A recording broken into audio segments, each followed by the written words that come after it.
What would happen if all 1,500 active volcanoes on Earth suddenly erupted at the exact same time? Geologists use the Volcanic Explosivity Index, or VEI, to measure an eruption's size. It's a logarithmic scale where each step represents a 10-fold exponential jump in ejected material volume. Right now, there are 32 known volcanoes capable of reaching the maximum levels of VEI 7 or 8. If they all detonated together, the atmospheric impact would be immediate. Airborne ash would crash power grids, ground every flight in the sky, and completely block out the sun, causing global temperatures to fall by 15 degrees Celsius in months. Combined with acid rain and the collapse of global agriculture, this synchronized event would be a definitive extinction-level catastrophe for humanity. Fortunately, that global doomsday is geologically impossible. The Earth is not a single pressurized shell waiting for one pinprick to pop. The U.S. Geological Survey has found no evidence that an eruption at one volcano can trigger another hundreds of miles away. Even massive tectonic earthquakes only set off eruptions if a specific volcano is already perfectly primed with eruptible magma. Take Hawaii's Kilauea and Mauna Loa. Despite being only 20 miles apart on the surface, they operate as independent systems. Deep below the crust, their magma reservoirs are structurally distinct. Since they don't share pressure or plumbing, one eruption doesn't trigger the other. Since these systems are isolated, we don't have to fear a synchronized global explosion. We must evaluate volcanic threats as solitary events. But we don't need thousands of volcanoes to change the world.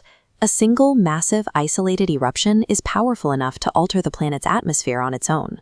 The 1991 eruption of Mount Pinatubo in the Philippines demonstrated this reach, firing millions of tons of fine ash and sulfur dioxide directly into the stratosphere. Once injected that high, the sulfur dioxide undergoes a chemical transformation into a highly reflective aerosol cloud. This cloud acts as a planetary shield, spreading around the globe and physically blocking solar radiation from reaching the Earth's surface. A major eruption's ultimate power lies in this ability to hijack the upper atmosphere and choke off the sun. Data from the UK Climate Resilience Program shows the result: a global surface temperature drop of 0.2 degrees Celsius that persists for at least 18 months. Yet this atmospheric shift creates a paradox. While the global average cools, a high-pressure anomaly forms specifically over Europe.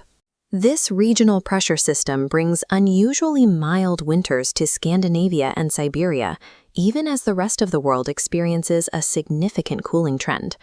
A single magma chamber can override global wind streams and rewrite short-term climate rules across thousands of miles. It acts as a standalone global engine. On the surface, volcanic power manifests as thousands of tons of thick, suffocating ash and mud, burying entire communities. This ash is composed of pulverized rock and microscopic razor-sharp glass. Breathing it in shreds the human respiratory system. Because of this density, the CDC directs residents to use NIOSH-approved N95 respirators.